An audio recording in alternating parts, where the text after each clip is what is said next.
The high price we pay for our fear of loneliness in the depths of our human experience, there lies a paradox that has haunted us since time immemorial: our fear of loneliness.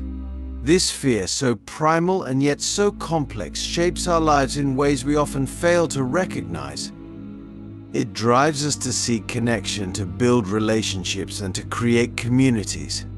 Yet, in our desperate attempts to avoid the specter of solitude, we often pay a price far greater than we realize. Let us begin by examining the nature of this fear. What is it about loneliness that terrifies us so? Is it the silence that forces us to confront our own thoughts? The absence of external validation that leaves us feeling adrift? Or perhaps it's the deep-seated belief that to be alone is to be unloved, unwanted, and insignificant. We live in a world that constantly reinforces the idea that connection is everything. From the moment we're born, we're taught that our worth is measured by our relationships, our social status, our ability to fit in. We're bombarded with images of happy couples, thriving families, and vibrant social circles. The message is clear: to be alone is to be incomplete, to be failing at the game of life. But what if this fear, this aversion to solitude, is actually holding us back from reaching our full potential? What if, in our relentless pursuit of connection, we're sacrificing something far more valuable? Consider for a moment the great thinkers, artists, and innovators throughout history. Many of them found their greatest insights and produced their most profound works in periods of solitude. From Thoreau's retreat to Walden Pond to Einstein's solitary walks, history is replete with examples of individuals who embraced solitude as a path to self-discovery and creativity. Yet, we continue to run from it. We fill our lives with noise, with constant stimulation, with endless distractions. We reach for our phones at the slightest hint of boredom, scroll through social media to feel a sense of connection, however superficial. We surround ourselves with people, even those who don't truly enrich our lives, simply to avoid being alone. But at what cost? In our fear of loneliness, we often compromise our values, our dreams, and even our sense of self. We stay in unfulfilling relationships because the idea of being alone seems worse than the reality of being unhappy. We conform to societal expectations, suppressing our true selves, because we fear the isolation that might come with standing out. We fill our schedules with meaningless activities and superficial interactions, leaving no time for self-reflection and personal growth. Ask yourself how many of your decisions are driven by a fear of being alone? How often do you sacrifice your authenticity for the sake of fitting in? What parts of yourself have you hidden away, fearing that they might lead to rejection and isolation? The price we pay for this fear is not just personal, it's societal. Our collective aversion to solitude has created a culture of constant connection that paradoxically leaves us feeling more isolated than ever. We have thousands of online friends, but few deep, meaningful relationships. We're more connected than at any point in human history, yet rates of loneliness and social isolation are skyrocketing. This fear of loneliness has become a self-fulfilling prophecy. In our desperate attempts to avoid it, we've lost the skills necessary to truly connect with others and with ourselves. We've become so accustomed to superficial interactions that genuine intimacy feels uncomfortable, even frightening. We've forgotten how to be alone, how to sit with our thoughts, how to find comfort and strength in our own company. But what if we could reframe our understanding of solitude? What if, instead of seeing it as something to be feared and avoided, we could view it as an opportunity for growth, for self-discovery, for deep reflection? Imagine a world where we were not afraid to be alone. A world where we valued quality of connection over quantity, where we understood that true strength comes not from constant external validation, but from a deep, unshakable sense of self. A world where we recognize that our fear of loneliness is often just a fear of facing ourselves. As we delve deeper into this exploration, we must ask ourselves, are we ready to confront this fear? Are we willing to examine the ways in which it has shaped our lives, our choices, our very identities? And most importantly, are we prepared to pay the price of continuing to run from it? In the next section, we will explore the specific ways in which our fear of loneliness manifests in our daily lives and the often hidden costs associated with these manifestations. We will delve into the psychological and emotional toll of constantly avoiding solitude and begin to uncover the potential benefits of embracing it instead. Are you ready to embark on this journey of self-discovery? To challenge your assumptions about loneliness and connection? Let us continue our exploration into the depths of this most human of fears. The illusion of connection, unraveling the web of self-deception as we delve deeper into the labyrinth of our fear of loneliness. We find ourselves confronted with a stark reality. Much of what we consider connection is, in fact, a carefully constructed illusion. We have become masters of self-deception, convincing ourselves that our superficial interactions and digital relationships are adequate substitutes for genuine human connection. Consider the average day in our modern lives. We wake up and immediately reach for our phones, scrolling through social media feeds, absorbing a barrage of carefully curated snapshots of others' lives. We measure our worth by the number of likes, shares, and followers we accumulate. We engage in brief, often meaningless exchanges with countless acquaintances, mistaking these fleeting interactions for true connection. But what are we really gaining from this constant stream of shallow engagement? Are we truly satisfying our deep-seated need for connection, or are we merely numbing ourselves to the reality of our isolation? The truth is, in our desperate attempts to avoid loneliness, we have created a world of pseudo-connections that leave us feeling more alone than ever. We have thousands of online friends, yet struggle to name even a handful of people we could turn to in a moment of genuine need. We share our lives online, carefully editing and filtering our experiences to present a perfect facade, yet feel profoundly unseen and misunderstood. This illusion of connection comes at a steep price. We sacrifice depth for breadth, quality for quantity. We invest our time and energy in maintaining a vast network of superficial relationships, leaving little room for the cultivation of deep, meaningful connections. We become addicted to the dopamine hit of a new notification, a new message, a new like, constantly seeking external validation to fill the void within. But what if this very behavior is exacerbating our loneliness rather than alleviating it? What if, in our frantic efforts to avoid being alone, we're actually pushing ourselves further into isolation? The irony is palpable. Our fear of loneliness drives us to engage in behaviors that ultimately reinforce our sense of disconnection. We attend social gatherings not out of genuine desire for interaction, but out of fear of missing out. We maintain relationships long past their natural expiration date, clinging to familiarity rather than risking the unknown of solitude. We fill every moment of silence with noise, every instance of stillness with activity, all to avoid confronting the emptiness we fear lies within. Ask yourself, when was the last time you truly allowed yourself to be alone, without distractions, without the comforting buzz of technology? When did you last sit with your own thoughts, confronting your fears, your doubts, your deepest desires?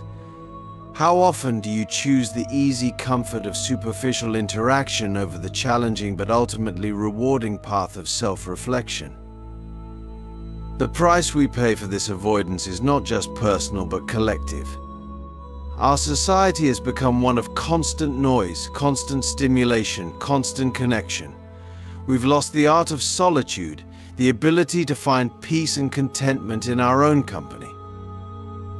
And in doing so, we've lost something fundamental to the human experience. Consider the great works of art, literature, and philosophy that have shaped our world. How many of these were born from moments of solitude? From individuals who were willing to sit with their thoughts, to grapple with the difficult questions of existence. How much poorer would our world be if these creators had succumbed to the fear of loneliness, filling their every moment with shallow distractions? Yet we continue to run from solitude as if it were a mortal enemy. We view time alone as time wasted, as a sign of social failure. We've internalized the message that to be alone is to be lonely, that solitude equates to rejection and isolation. But what if we're wrong? What if our fear of loneliness is based on a fundamental misunderstanding of what it means to be alone? What if solitude, far from being something to be feared, is actually essential to our well-being, our creativity, our very sense of self? Imagine for a moment a world where we were not afraid to be alone. A world where we understood the difference between solitude and loneliness, where we recognized the value of both connection and introspection. How might our relationships change if we approached them from a place of wholeness rather than need? How might our society evolve if we all took the time to truly know ourselves, to confront our fears and insecurities, to cultivate inner peace?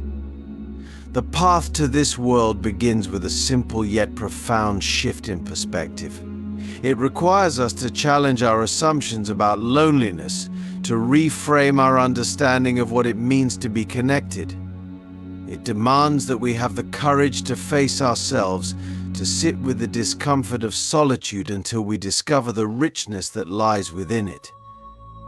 As we move forward in our exploration, we must ask ourselves, are we ready to break free from the illusion of connection? Are we willing to confront the truth of our isolation, not with fear, but with curiosity and openness? Can we find the courage to embrace solitude, not as a last resort, but as a path to deeper connection with ourselves and others? In the next section, we will delve into the transformative power of solitude, exploring how embracing aloneness can lead to profound personal growth, enhanced creativity, and more authentic relationships. We will challenge the notion that being alone equals being lonely and discover the freedom that comes from releasing our fear of solitude. Are you prepared to continue this journey of self-discovery? To challenge everything you thought you knew about loneliness and connection? Let us venture further into the depths of this most fundamental human experience. The crucible of solitude, forging authenticity in the fires of aloneness. In our journey to understand the high price we pay for our fear of loneliness, we now arrive at a critical juncture. Having unmasked the illusions of connection and the self-deception we often engage in, we must now confront a powerful truth. Solitude, far from being our enemy, can be our greatest teacher and ally. Solitude is the crucible in which we forge our true selves. It is in those quiet moments, free from the noise and expectations of others, that we can truly hear our own thoughts, feel our own emotions, and connect with our deepest values and desires. Yet we so often flee from these moments, terrified of what we might find in the silence. But what if we chose to embrace solitude instead of fearing it? What if we recognized it as an opportunity for growth, for self-discovery, for transformation? When we allow ourselves to be truly alone, we create space for profound introspection. We can ask ourselves the hard questions: who am I when no one is watching? What do I truly want from life? What are my fears, my hopes, my dreams? In solitude, we can peel back the layers of societal expectations and conditioned responses to reveal our authentic selves. This process is not always comfortable. It requires courage to face our inner demons, to confront our insecurities and shortcomings. But it is through this confrontation that we grow, that we evolve, that we become more fully ourselves. Moreover, embracing solitude can paradoxically lead to deeper, more meaningful connections with others. When we are comfortable in our own company, when we have a strong sense of self, we approach relationships from a place of wholeness rather than need. We can offer genuine intimacy rather than clinging to others out of fear of being alone. Ask yourself, how might your relationships change if you were no longer afraid of solitude? How much more authentic could your interactions be if you weren't constantly seeking validation from others? The path of solitude is not an easy one. It requires us to sit with discomfort, to face our fears, to embrace uncertainty. But the rewards are immeasurable.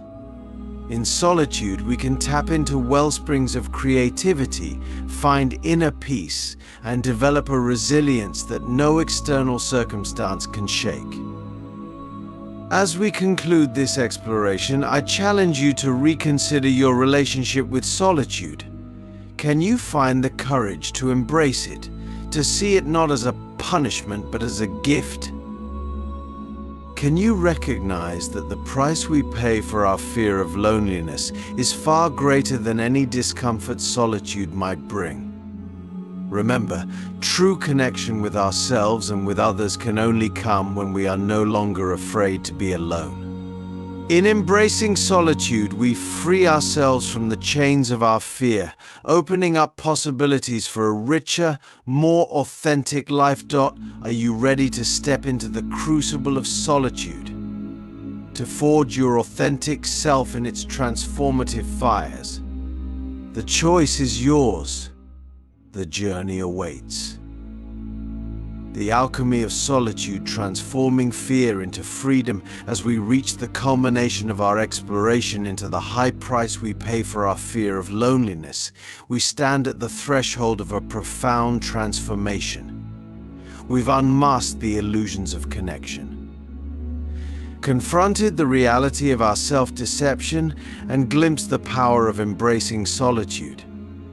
Now we must take the final step, turning our fear of loneliness into a catalyst for personal growth and authentic living. This transformation is nothing short of alchemy. The ancient art of turning base metals into gold. In this case, we're transmuting our fear into freedom, our avoidance into acceptance, our loneliness into solitude. The process begins with a radical shift in perspective. Instead of viewing loneliness as something to be feared and avoided at all costs, we can choose to see it as an invitation. An invitation to self-discovery, to deeper understanding, to genuine connection with ourselves and others. This shift isn't easy.